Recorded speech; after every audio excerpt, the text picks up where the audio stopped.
Corona virus antibody test क्या होता है? ऐसा कहा जा रहा है कि एंटीबॉडी टेस्ट कोरोना वायरस के कारण लगी हुई पाबंदियों को हटाने में मदद कर सकते हैं। कोरोना वायरस के लिए होने वाला एंटीबॉडी टेस्ट आमतौर पर किसी बीमारी के लिए होने वाले टेस्ट से काफी अलग होता है। आमतौर पर किसी बीमारी का टेस्ट उस बीमारी के वायरस या बैक्टीरिया की पहचान के लिए होता है, लेकिन एंटीबॉडी टेस्ट से ये पता चलता है कि कौन इन्फेक्टेड था और अब रिकवर हो चुका है। कोरोना वायरस का एंटीबॉडी टेस्ट कोरोना वायरस को नहीं पकड़ता है, बल्कि कोरोना वायरस से बनने वाली एंटीबॉडीज की पहचान करता है। हमारा शरीर कोरोना वायरस या किसी भी बीमारी और इन्फेक्शन से निपटने के लिए एंटीबॉडीज बनाता है। SARS-CoV-2 या कहें कि कोविड-19 की पहचान के लिए नए एंटीबॉडी टेस्ट डेवलप किए जा रहे हैं। एंटीबॉडी टेस्ट से कैसे लॉकडाउन को खत्म करने में मदद मिल सकती है? एंटीबॉडी टेस्ट ये कैलकुलेट करने में मदद कर सकते हैं कि जनसंख्या का कितने प्रतिशत हिस्सा कोरोना से इन्फेक्टेड हो चुका है, साथ ही ये भी कि क्या उनके इन्फेक्शंस माइल्ड थे या गंभीर थे। कई सरकारों और कंपनियों को ये लगता है कि एंटीबॉडी टेस्ट से ये पता लगाया जा सकता है कि कौन कोरोना वायरस से अब सुरक्षित है और काम पर लौट सकता है या पब्लिक में घुल मिल सकता है।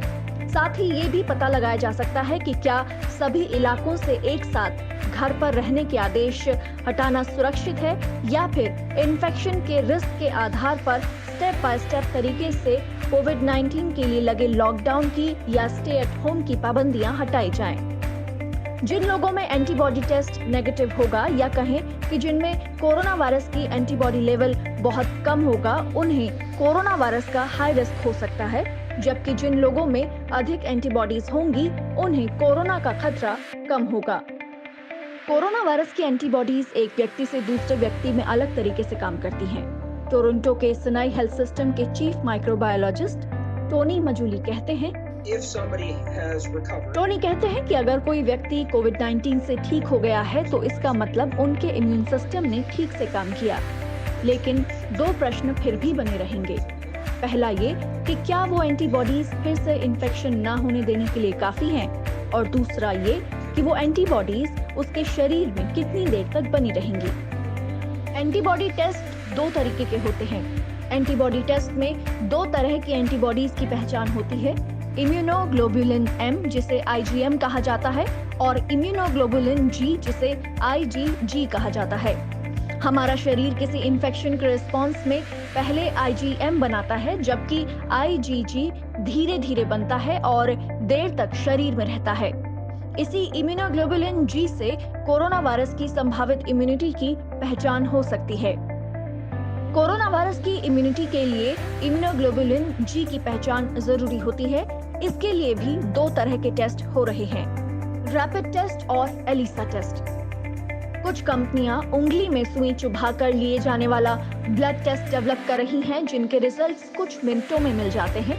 इसे रैपिड टेस्ट कहा जा रहा है, जबकि दूसरी कंपनियां enzyme linked immunosorbent SS ELISA test develop कर रही हैं, जिसमें ब्लड सैंपल को एनालिसिस के लिए लैब में भेजा जाता है। इस टेस्ट को ज्यादा एक्यूरेट माना जा रहा है। कैलिफोर्निया में स्टैनफोर्ड मेडिसिन में क्लिनिकल पैथोलॉजी के डायरेक्टर डॉक्टर जेम्स ज़ेडर कहते हैं कि मौजूदा हालातों में टेस्ट में होने वाली आसानी से अधिक जरूरी उसकी एक्यूरेसी है, यानी ये जरूरी है कि जितना हो सके टेस्ट के नतीजे सही आएं। अमेरिका में food and drugs administration FDA ने कहा है कि अगर एंटीबॉडी बनाने वाली कंपनियों को अपने टेस्ट के नतीजों पर पूरा विश्वास होगा तो वो बिना स्टैंडर्ड रिव्यू के भी कुछ टेस्ट को मंजूरी दे देंगे। एक उदाहरण के तौर पर एबट लैबोरेटरीज ने बिना FDA के रिव्यू के lab based IgG antibody test launch किया। क्या नोवेल कोरोना वायरस की एंटीबॉडी मिलने का मतलब कोरोना वायरस से इम्यून हो जाना है? आम इन्फेक्शंस में एंटीबॉडी मिलने का मतलब कुछ हद तक इम्यूनिटी यानी रोग प्रतिरोधक क्षमता मिलना होता है, लेकिन क्या कोविड-19 के मामले में भी यही बात लागू होती है? इस बारे में अभी कोई जानकारी नहीं है।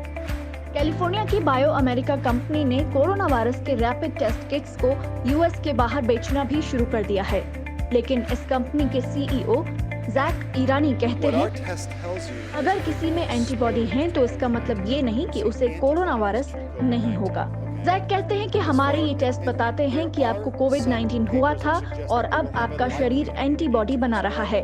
आपको इम्यूनिटी हो सकती है, लेकिन कोविड-19 काफी नया है और हमारे पास इसके सभी जवाब अभी नहीं है।